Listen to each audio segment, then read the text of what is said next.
എൻ്റെ ഹെയറിൻ്റെ ചേഞ്ചസിലൂടെ തന്നെ നമുക്ക് ഈ ഒരു വീഡിയോ സ്റ്റാർട്ട് ചെയ്താലോ. അപ്പോൾ നിങ്ങളിപ്പം കാണുന്ന ഫോട്ടോയും മുൻപത്തെ വീഡിയോയും തമ്മിൽ ഒത്തിരി ഡിഫറൻസ് തോന്നുന്നുണ്ടാകും. ഹലോ, എല്ലാവർക്കും പുതിയൊരു വീഡിയോയിലേക്ക് സ്വാഗതം. അപ്പോൾ ഇന്നത്തെ നമ്മുടെ വീഡിയോ എന്ന് പറയുന്നത് നമുക്ക് എല്ലാവർക്കും ഉണ്ടാകുന്ന ഒരു പ്രശ്നമാണ് നെറ്റ് കയറൽ. ഇന്ന് മിക്ക പേർക്കും ഈ ഒരു പ്രശ്നങ്ങളുണ്ട്. അതായത് നെറ്റ് കയറൽ മാത്രമല്ലാണ്ട് എനിക്കിത് ഈ ഒരു സെൻറ്റർ പോർഷനിൽ ഇവിടെ നന്നായിട്ട് ഹെയർ പോയിട്ടുണ്ടായിരുന്നു കേട്ടോ. അതായത് വകച്ചിലൊക്കെ എടുക്കുമ്പോഴത്തേക്കും ഈ ഒരു സെക്ഷനിൽ എനിക്ക് മുടി അങ്ങനെ ഒരുപാട് പോയിട്ടുണ്ടായിരുന്നു കേട്ടോ. അപ്പോൾ അവിടെ ഇങ്ങനെ ഒരു വട്ടം പോലെയൊക്കെ കാണാമായിരുന്നു. അങ്ങനത്തെയൊക്കെ ഒരു സിറ്റുവേഷൻ എനിക്കുണ്ടായിരുന്നു കേട്ടോ. പക്ഷെ അതൊക്കെ ഇപ്പം കവറായും. അപ്പോൾ അങ്ങനെയൊക്കെ എനിക്ക് കുറേ സെക്ഷൻസ്, അതായത് ഈ ഒരു ഭാഗത്ത്, പിന്നെ ഈ ഒരു ഏരിയയിൽ, പിന്നെ ദാണ്ട ഇവിടെ ഈ ഒരു ഏരിയ, ഈ ഒരു സ്ഥലത്തൊക്കെ എനിക്ക് മുടിയിൽ നല്ലോണം പോയിട്ടുണ്ടായിരുന്നു. അത് ഏതൊക്കെയോ വീഡിയോസിൽ ഞാൻ കാണിച്ചിട്ടുണ്ട് കേട്ടോ. അപ്പം ഇത് പോവും വരും അങ്ങനെയൊക്കെ ആയിരുന്നു. അപ്പോൾ അത് എങ്ങനെയാണ് വരുത്തുന്നത്, പിന്നെ പോകുന്നത് എങ്ങനെയാണെന്ന് വെച്ചാൽ മുടി കൊഴിച്ചിലുണ്ടാകുമ്പോൾ സ്വാഭാവികമായിട്ട് അത് പോകും. പിന്നെ ഞാൻ വീണ്ടും കെയർ ചെയ്ത് അതിനെ പതിയെ തിരിച്ചു കൊണ്ടുവരികയാണ് ചെയ്യുന്നത്. അപ്പോൾ അങ്ങനെ ചെയ്ത് എങ്ങനെയാണ് ഞാൻ ഇതിനെ തിരിച്ചു കൊണ്ടുവരുന്നതെന്നുള്ളതിൻ്റെ ഒരു റീസൺ എന്ന് പറയുന്നത് ഒരേ ഒരു ടിപ്പാണ്. അതിൽ ആ ഒരു ടിപ്പ് മാത്രമല്ലാണ്ട് പിന്നെ ഹെയർ കെയർ ചാലഞ്ചസ് എടുക്കുമ്പോഴും എനിക്ക് ഈ ഒരു പോയ മുടികളൊക്കെ തിരിച്ചു വരാറുണ്ട് കേട്ടോ.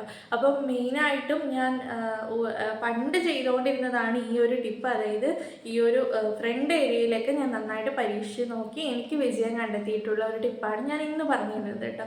അപ്പോൾ ഇതെല്ലാവർക്കും ഇപ്പം മിക്കവർക്കും അറിയാമായിരിക്കും, എന്നാലും ഞാൻ ഉപയോഗിച്ച് എനിക്ക് റിസൾട്ട് തന്നൊരു കാര്യം നിങ്ങൾക്ക് കൂടി ഷെയർ ചെയ്ത് തരാം കേട്ടോ. അപ്പോൾ ഇതെനിക്ക് കമൻ്റായിട്ട് ഒരാൾ ചോദിച്ചിട്ടുണ്ടായിരുന്നു. അപ്പോൾ ആൾക്ക് വേണ്ടിയിട്ടാണ് ഞാൻ പ്രത്യേകമായിട്ട് ഈ ഒരു വീഡിയോ ചെയ്യുന്നത്.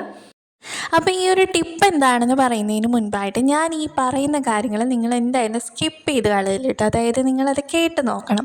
അതായത് നമുക്ക് മുടി കൊഴിച്ചിൽ നന്നായിട്ട് ഉണ്ടാകുമ്പോഴാണ് ഇങ്ങനെ നെറ്റ് കയറലും കാര്യങ്ങളൊക്കെ ഉണ്ടാകുന്നത്. അപ്പോൾ മുടി കൊഴിയാൻ എന്തെങ്കിലും ഒരു റീസൺ ഉണ്ടാകും. അതിപ്പം നമുക്ക് പുറമേയുള്ള പ്രശ്നങ്ങളായിരിക്കും, അല്ലെങ്കിൽ നമ്മുടെ ശരീരത്തിൻ്റെ അകത്തുള്ള എന്തെങ്കിലും പ്രശ്നങ്ങളുടെ ഫലമായിട്ടായിരിക്കും അത് കാണിക്കുന്നുണ്ടാവുക. അപ്പം നമ്മൾ ഇതിൽ ഈ പരീക്ഷിക്കുന്ന കാര്യങ്ങൾ, അതായത് നമ്മുടെ ഹെയർ ഗ്രോത്ത് ചാലഞ്ചസ് ആണെങ്കിലും നമ്മളിപ്പം ചെയ്തു കൊടുക്കാൻ പോകുന്ന ടിപ്പും കാര്യങ്ങളൊക്കെ ആണെങ്കിലും നമുക്ക് അതൊക്കെ ചെയ്തിട്ട് മുടി ഇരട്ടി കൊഴിയാണ്, അല്ലെങ്കിൽ നമുക്ക് അതിൽ നിന്ന് പ്രത്യേകിച്ച് ബെനിഫിറ്റ്സോ കാര്യങ്ങളോ ഒന്നും കിട്ടുന്നില്ല എന്നുണ്ടെങ്കിൽ നിങ്ങൾ തീർച്ചയായിട്ടും നിങ്ങൾക്ക് എന്തെങ്കിലും ഇൻറ്റേർണലായിട്ട് എന്തെങ്കിലും ഇഷ്യൂസോ കാര്യങ്ങളോ ഉണ്ടോ എന്നൊന്ന് ചെക്ക് ചെയ്ത് നോക്കണം കേട്ടോ. അപ്പം അങ്ങനെ ഇനി നിങ്ങൾ ചെയ്യുന്ന കാര്യങ്ങൾക്ക് നിങ്ങൾക്ക് റിസൾട്ട് കിട്ടുകയാണ്, നിങ്ങളുടെ മുടി കൊഴിച്ചിലൊക്കെ കുറയുകയാണെങ്കിൽ തീർച്ചയായിട്ടും നിങ്ങൾക്ക് ഈ ഒരു കാര്യങ്ങൾ മാത്രം ഫോളോ ചെയ്താൽ മതിയാകും. അതിൽ നിന്ന് തന്നെ നിങ്ങളുടെ കംപ്ലീറ്റ് ആ ഒരു പോയ മുടികളേക്ക് നിങ്ങൾക്ക് തിരിച്ചു കൊണ്ടുവരാനായിട്ട് പറ്റും കേട്ടോ. അപ്പം ഞാൻ എന്തുകൊണ്ടാണ് ഇത് എടുത്തു പറയാൻ കാരണം എന്ന് വെച്ചാൽ എനിക്ക് ആദ്യം ഒത്തിരി ഇഷ്യൂസ് ഉണ്ടായിരുന്നു. ഇതൊക്കെ പരിഹരിച്ചതിന് ശേഷം ഞാൻ കെയർ ചെയ്ത് തുടങ്ങിയപ്പോഴാണ് എനിക്കതിൽ നിന്ന് കംപ്ലീറ്റ് ബെനിഫിറ്റ്സ് കിട്ടി തുടങ്ങിയത് കേട്ടോ. അപ്പോൾ അതുകൊണ്ടിട്ടാണ് നിങ്ങളോട് ഞാൻ അങ്ങനെ തന്നെ പറഞ്ഞു തുടങ്ങുന്നത്. അപ്പോൾ ഇനി നമുക്ക് എന്താ ടിപ്പെന്ന് നോക്കാം കേട്ടോ. അപ്പോൾ ഇതെന്താ വെച്ചാൽ നമുക്ക് എല്ലാവർക്കും സിമ്പിളായിട്ട് ചെയ്യാൻ പറ്റിയിട്ടുള്ള ഒരു കാര്യമാണ്. ഇതിന് നമ്മുടെ വീട്ടിൽ എല്ലാ ദിവസവും നമ്മുടെ വീട്ടിൽ ഉണ്ടാകുന്ന ഒരു സംഭവം കൂടിയാണ് കേട്ടോ ഇത്. അതായത് ഒരു ചെറിയുള്ളിയാണ് ഞാനിന്ന് എടുക്കുന്നത്. അപ്പോൾ ഈ ഒരു ചെറിയുള്ളി എന്ന് പറഞ്ഞാൽ ഭയങ്കര സംഭവമാണ് കേട്ടോ. ഇത് നമുക്ക് സവാളയും ചെറിയുള്ളിയൊക്കെ നമ്മുടെ മുടി വളർച്ചയിൽ ഒരുപാട് മാറ്റങ്ങൾ കൊണ്ടുവരും. അതായത് പുതിയ മുടികൾ വളരാൻ ഇതിലേറെ ബെസ്റ്റ് ഒന്നില്ല എന്ന് പറയാം. അപ്പം ഞാനൊരു ചെറിയുള്ളി എടുത്തിട്ടുണ്ട്. അത് നന്നായിട്ടൊന്ന് വൃത്തിയാക്കി എടുത്തിട്ട് അത് ഒരു കത്തി വെച്ചിട്ട് ഇങ്ങനെ അതിൻ്റെ ജ്യൂസ് കിട്ടണ രീതിക്ക് ഇങ്ങനെയൊന്ന് ആക്കി എടുത്തിട്ട്, അപ്പോൾ ഇത് ഇങ്ങനെ എടുത്തിട്ട് നമ്മുടെ നെറ്റിയിൽ അല്ലെങ്കിൽ നമുക്ക് എവിടെയാണോ ഹെയർ പോയത് ആ സ്ഥലങ്ങളിലൊക്കെ ജസ്റ്റ് അതിൻ്റെ ജ്യൂസ് ഇങ്ങനെ ആക്കി കൊടുക്കാം കേട്ടോ. എന്നിട്ടൊരു കുട്ടി മസാജും കൂടി ജസ്റ്റ് ഞാൻ ഇങ്ങനെ ആക്കി കൊടുക്കുമ്പോഴത്തേക്കും അത്രയാണ് ഈ ഒരു കാര്യത്തിന് വേണ്ടിയിട്ട് ചെയ്തു കൊടുക്കേണ്ടത്. ഇത് നിങ്ങൾ കിടക്കണതിന് മുൻപായിട്ട് നൈറ്റിൽ ചെയ്ത് കൊടുക്കുക, കിടന്നുറങ്ങുക, രാവിലെ ഹെയർ വാഷ് ചെയ്യുക കേട്ടോ. അപ്പോൾ അത്രയേ ഉള്ളൂ, സിമ്പിൾ പരിപാടിയാണ്. പക്ഷേ നമുക്ക് ഹെയർ ആ ഒരു പോയിടത്തൊക്കെ പുതിയ മുടികൾ തീർച്ചയായിട്ടും വന്നു തുടങ്ങും കേട്ടോ.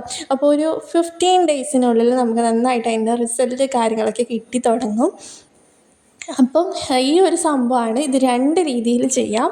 നിങ്ങൾക്ക് വേണമെങ്കിൽ ഹെയർ ഓയിൽ, നിങ്ങൾ ഉപയോഗിക്കുന്ന ഹെയർ ഓയിലിൽ ജസ്റ്റ് ഡിപ്പ് ചെയ്തിട്ട് അങ്ങനെ ഇങ്ങനെ മസാജ് ചെയ്ത് കൊടുക്കാം. അപ്പോൾ ഏത് രീതിക്ക് വേണമെങ്കിലും ചെയ്യാം. ഞാൻ യൂഷ്വലായിട്ട് രാത്രിയിൽ ഹെയർ ഓയിൽ സ്കാൽപ്പിൽ അപ്ലൈ ചെയ്ത് കൊടുക്കാറുണ്ട്. അപ്പോൾ അതുകൊണ്ട് തന്നെ ഞാൻ കുറച്ച് ഓയിലെടുത്ത് അതിലേക്ക് നമ്മുടെ ഈ ഒരു ചെറിയുള്ളി ഒന്ന് ഡിപ്പ് ചെയ്ത് കൊടുത്ത്, അപ്പോൾ അതിൻ്റെ ജ്യൂസും നമ്മുടെ ഓയിലും കൂടി മിക്സപ്പ് ആവും. അത് നന്നായിട്ട് ആ ഒരു പോയെടുത്തൊക്കെ നന്നായിട്ടൊന്ന് അപ്ലൈ ചെയ്ത് കൊടുക്കും കേട്ടോ. അപ്പോൾ ഇങ്ങനെ ചെയ്ത് കൊടുത്താൽ നല്ല റിസൾട്ടാണ് കേട്ടോ. ഇനി നിങ്ങൾ മുടി എങ്ങനെയാണോ നൈറ്റ് കെട്ടി വയ്ക്കുക അങ്ങനെ കെട്ടി വെച്ച് കിടന്നുറങ്ങുക. അത്രയേ ഉള്ളൂ കേട്ടോ.